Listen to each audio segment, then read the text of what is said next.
Here's a theory. In most contests, the team having more fun wins, and the team that loses its sense of humor loses, period. Take Friday when President Trump posted a meme predicting he'll be president forever and ever.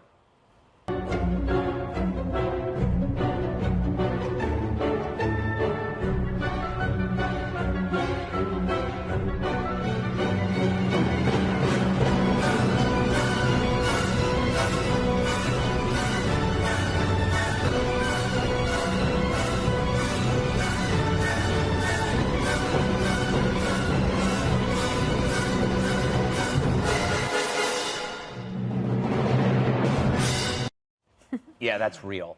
Normal people, i.e. people not in the media and therefore not under the spell of irrational obsessions, saw this as lighthearted trolling, mocking the triggered Trump critics like this fella here. If he loses Trump, he won't go. I've been saying that since before he got elected. And he was a comedian once. It's so obvious it hurts, but still the media reports Trump's jokes as dire warnings. A Mediaite headline screams, Trump posts insane Twitter video threatening to be president for eternity. Threatening? What moron writes this stuff? It's hard to say, really. They got a staff of them. I'm anxiously awaiting their expose on why the chicken really crossed the road. Or does time fly if you throw a clock through the air? I bet that gets 3 Pinocchios. How did these people get so, to use the medical term, stupid? Well, the media, once operating under the guise of journalism, are now just hall monitors and pundit finks. Their jobs reduced to screaming, look what someone said on TV, it's a joke, but not to us. They barely get out of bed anymore. Their workplace attire, sweatpants, and an open bathrobe. But that's today's media, reporting on you as you make them the butt of the joke, like Chuck. You have joked about a third term. You've joked about these I things. only joke. I joke and I say, watch, I will drive Chuck Todd crazy. Okay, you will. Yes, there you won't will be accept the result, and you will 100%. accept whatever happens in 2020. You lose, you'll be like, you're not going to like it, but you walk out. In fact, I said at a speech recently, I said, watch, we'll drive the media crazy. Let's go for a third term and then a fourth. And some of the media said, he is going to do it. What a treat. The trolled reporting on how they got trolled. It's too easy and almost unfair to think we're going to have at least 2, 3, or 4 terms of this. Dana, do they deliberately see jokes as the real thing, or is this? It really is a disorder. It's becoming one. Oh God! Obviously, that was funny. Yes. And also, he's 73. Yeah. That's not obviously not happening. Obviously, you can't have more than 2 terms. It takes a constitutional amendment. They can't even joke about that. But if you talk about abolishing the Electoral College, yes, like that is all of a sudden like that's actually real. That's not a joke. That is a good point. A good point. Jesse? Yeah, I just like watching the Democrats chase their own tails. It's so stupid. They're humorless. This is like what you said in the beginning. If Trump tweets something that he's never going to leave, then Maher says he's not going to leave. Then he asks him about leaving. He says, I'm just joking. And then they run stories about how the president might not be joking. He could be serious.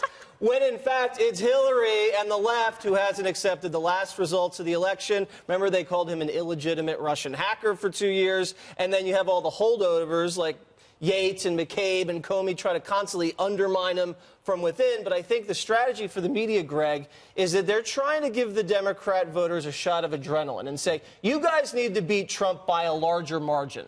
It can't be a small margin. It can't be like 1 million votes. You have to beat him handily in the Electoral College because this guy's a felon. This guy's a cheater. This guy's a willing colluder. And if it's really close, he's going to say there's fraud. He's going to say you guys cheated, and he's going to stay in office. So I think that's the strategy. What's the amendment again that limits your terms? I don't know. I don't. Well, he talks about Article 2 all the time, and Article 2 establishes the executive branch and says that it's 2 terms. Yeah. So I think his next thing should say we should repeal that. Repeal it. Yes, repeal it. Well, you know, the thing about this is, on the one hand, I've said this to you before. Remember, great help. At the end of the 2016 race, when people asked him, what happens if you lose? He said, well, maybe not. I'll accept the results, right? Now, I don't know if he was joking there, but that's what he said. You know he was. Then he says to Chuck Todd, in the same interview, he says, oh, you know, I won the popular vote. And Chuck Todd says, what are you talking about? And he says, oh, well, Judicial Watch had this suit in California. Of course, that suit was about people who should have been taken off the registration rolls. There was no evidence of fraudulent voting taking place. So to me, the question is, why are we having this segment? Why are we discussing it? Chuck Todd asked them about You know why we're doing it? Because it's fun. No, but you just proved Greg's point that the left cannot have fun, and you take this so seriously. Because this is he says, funny. But he says things, Lisa, that make you wonder, does he have authoritarian instincts? Oh, come on. Oh, You cannot watch that and not crack up. I love the fact that he's doing more of these mainstream interviews because I think it's absolutely hilarious. The scene with him and Stephanopoulos in the car talking about if there's collusion or not made me laugh out loud. This is hilarious, and people make it so easy, and the easier they make it, the more he's going to want to do it. And so you actually benefit yourself by not overreacting to it, because then he'd probably be less inclined to want to do it. But it's not just Hillary Clinton that can't accept the results of the election for 2016.